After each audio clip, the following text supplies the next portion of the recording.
Buenos días, doctor. Buenos días, compañeros. El día de hoy les voy a hablar sobre la historia del derecho internacional público, edad antigua, moderna, contemporánea y la Primera y la Segunda Guerra Mundial. Los integrantes son Nayeli Flores Cori y Julio Paniwara.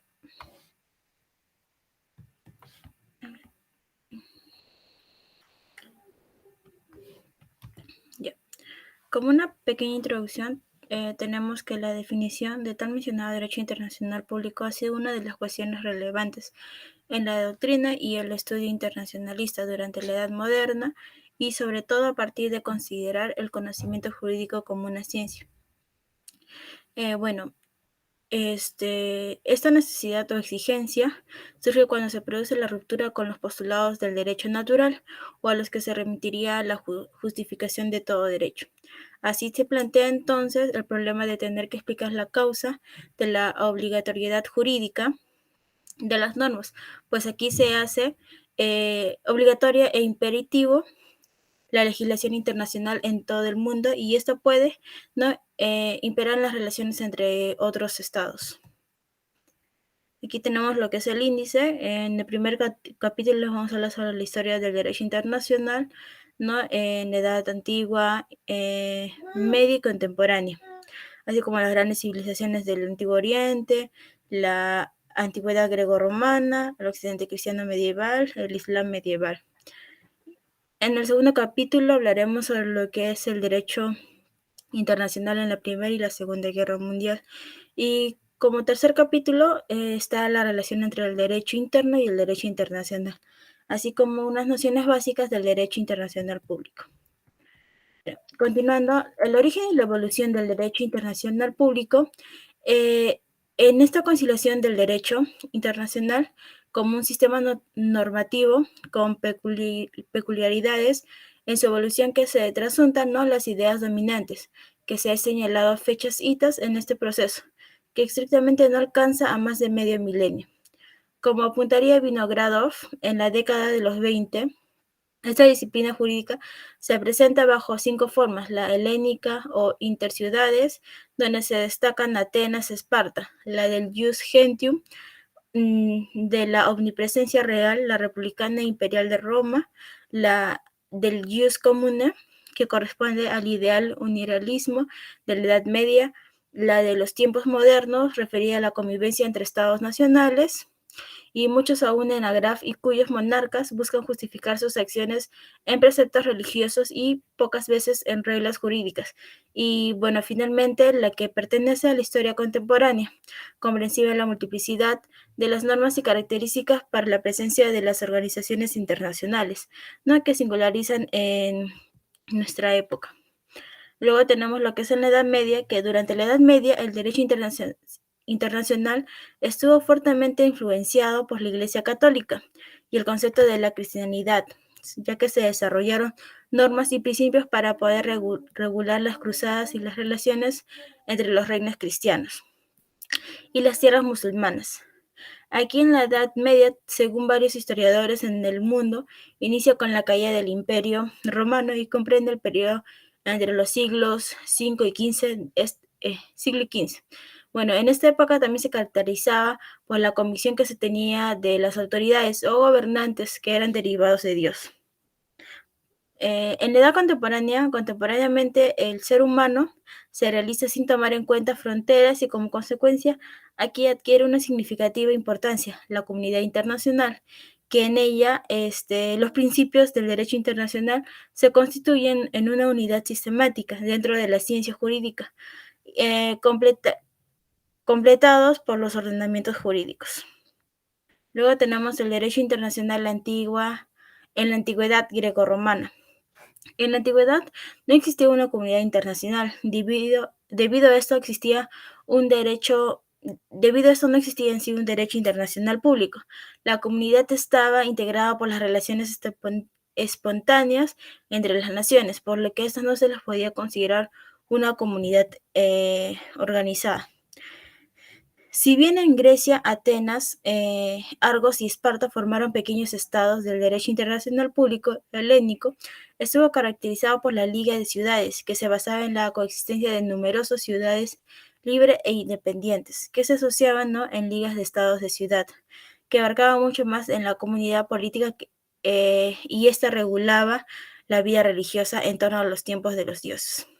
En Roma se caracterizó por aplicar el derecho del más fuerte y en las guerras eran despiadados, ¿no?, consagrando una división entre el civitatis y el gentili o extranjeri, lo que origina el ius civilis y el ius gentium. Pero en sus relaciones con los otros pueblos, los tratados fueron un simple medio de expansión y sometimiento de una soberanía. Luego tenemos lo que es el derecho internacional en el occidente cristiano medieval. Eh, Aquí el occidente cristiano, ¿no?, influyó en el desarrollo de ciertos principios que eventualmente construirían al derecho internacional. Un ejemplo es la idea de la guerra justa, que implicaba que la guerra podía ser moralmente justificada bajo ciertas condiciones. A esto, Santo Tomás de Aquino, en su obra Summa Theologia, abordó en su concepto diciendo, ¿no?, una guerra es justa cuando se lleva a cabo por una causa justa y con la debida autorización. Bueno, este concepto sentó a las bases para las consideraciones éticas en un uso de la fuerza y tuvo implicaciones en cómo las naciones cristianas justificaban sus conflictos durante la Edad Media. Aunque no se podía no afirmar que existía un sistema formal de derecho internacional, estos principios éticos influyeron en la forma en que las sociedades medievales cristianas abordaban las relaciones entre estados y las guerras. Luego tenemos el derecho internacional en el Islam medieval. El Islam medieval eh, o derecho internacional islámico se desarrolló para poder abordar las relaciones entre los estados musulmanes y no musulmanes. El erudito islámico, ¿no?, Ibn Taymiyya, si no me equivoco, contribuyó a este campo mencionado en su obra Al-Sibas, donde dice que las transacciones entre las naciones están basadas en la justicia y la equidad, y los musulmanes deben cumplir sus promesas y compromisos. Bueno, este enfoque también destaca la importancia de la justicia y el respeto mutuo en las relaciones internacionales, ¿no?, proporcionando así una guía de ética para la interacción entre estados islámicos y no islámicos, ¿no? Aunque no equivalía en sí el moderno derecho internacional, ya que estos principios influyeron en las prácticas diplomáticas y las relaciones entre las sociedades islámicas y en otras comunidades de la Edad Media. Ya, eh, ahora continuamos con el segundo capítulo, donde hablaremos sobre el derecho internacional en la Primera y la Segunda Guerra Mundial. Bueno, en la Primera Guerra Mundial, em,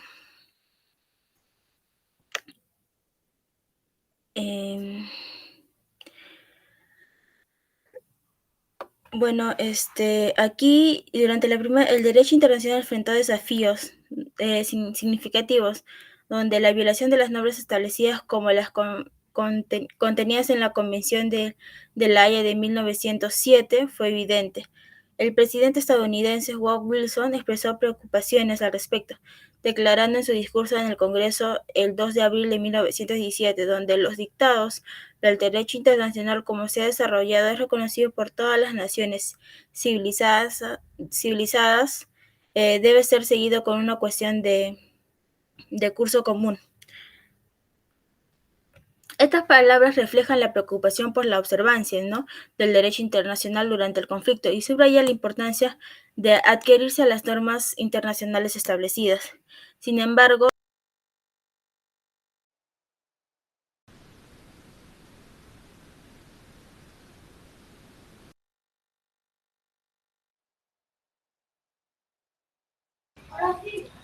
Bien, en lo que tenemos la Segunda Guerra Mundial, luego de la Segunda Guerra Mundial se buscó mejorar aún lo que es la legislación y la doctrina para evitar conflictos de nivel político y sobre todo bélico, ¿no? Entre los estados y países a nivel mundial, porque la Segunda Guerra Mundial, como todos sabemos, generó desastrosas muertes en niños, niñas, infantes, mujeres y mujeres gestantes y personas adulto mayor. Por lo tanto, se buscaba evitar que suceda una nueva Tercera Guerra Mundial. Posteriormente tenemos la relación entre el derecho interno y el derecho internacional, que el derecho interno es que regula la conducta entre las relaciones entre los ciudadanos y los ciudadanos entre su propio Estado. Es decir, un peruano mantener una relación estable y pacífica con el Perú. Luego se nos presenta como un derecho de subordinación, ya que el Estado tiene un poder y facultades mucho más poderosas que un individuo eh, en particular. Luego, el derecho internacional público es que regula las relaciones entre los estados, los organismos internacionales y demás sujetos del derecho internacional público, incluyendo el hombre propio, y se nos presenta como un derecho de coordinación, ya que coordinan todos los estados entre sí a nivel mundial. Y luego las nociones básicas del derecho internacional público es que establecen los derechos y deberes de los sujetos de la comunidad internacional, promueve la defensa de todos los estados y también de los derechos humanos y garantiza la paz universal, ya que lo que se busca es evitar conflictos bélicos y políticos entre países para evitar catástrofes y muertes de inocentes. Por ello es que el derecho internacional público poco a poco y sol a sol va mejorando, estudiando aún mucho más lo que es doctrina y legislaciones para vivir en un mundo lleno de armonía y paz.